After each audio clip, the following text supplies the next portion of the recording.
One of the things that I think is really fascinating and very compelling is the work that we've been doing in Tennessee, and just the impact that's been made upon the lives of thousands of children that have been exposed to our work in school performance coaching. Can you describe that? Yeah, and I'm really glad you asked, because that's one we certainly are so proud of, and I'm sure Keith can add to my comments on this. But started out with one of our staff members had actually served as what was called a distinguished educator, which was a kind of a similar component in the state of Kentucky, and he knew of the Tennessee Department of Education's desire to provide this type of service in their state. So he worked hand in hand with the State Department of Education to look at, first of all, the budget that they had, and then what they wanted to accomplish. And together, again, that collaboration that we talked about earlier, but together designed the Tennessee Exemplary Educator Program.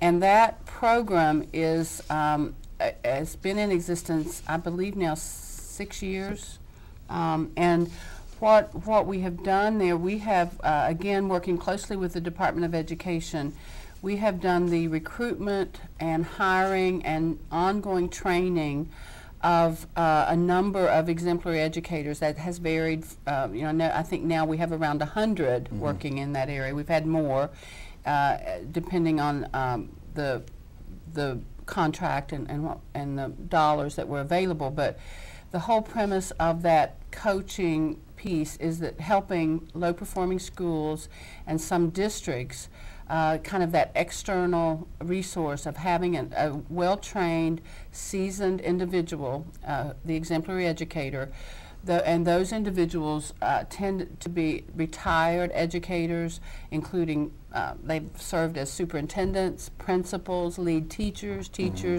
in their lifetime career, and taking that expertise and getting them trained in the research-based information about coaching, and then placing them in a school, and they work in that school pretty much full-time, and provide that coaching assistance to help a school move from a status where their students are not achieving at the level they need to, and moving from that status to higher achievement. I actually had an opportunity to spend some time in a exemplary educator training.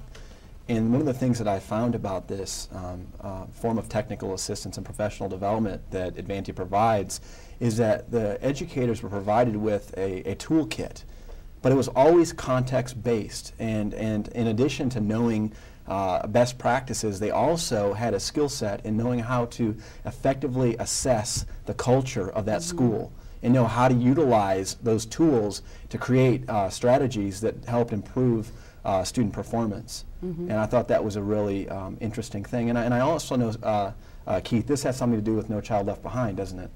Yes, there are many schools around the country with No Child Left Behind. The requirements for looking at the performance of all groups of kids have found that they are having problems delivering adequate services, making the progress that needs to be made to get the students performing at an adequate level.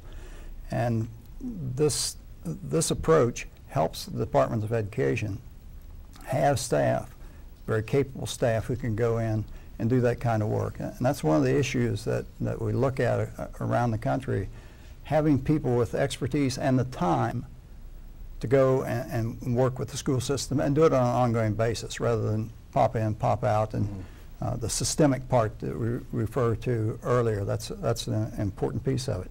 And by the way, this particular program in 2007 was recognized by Harvard University. It was one of the top 50 innovations in American government. That award was received for that, and that's pretty high level of recognition. That sure for a is. program like that. That sure is.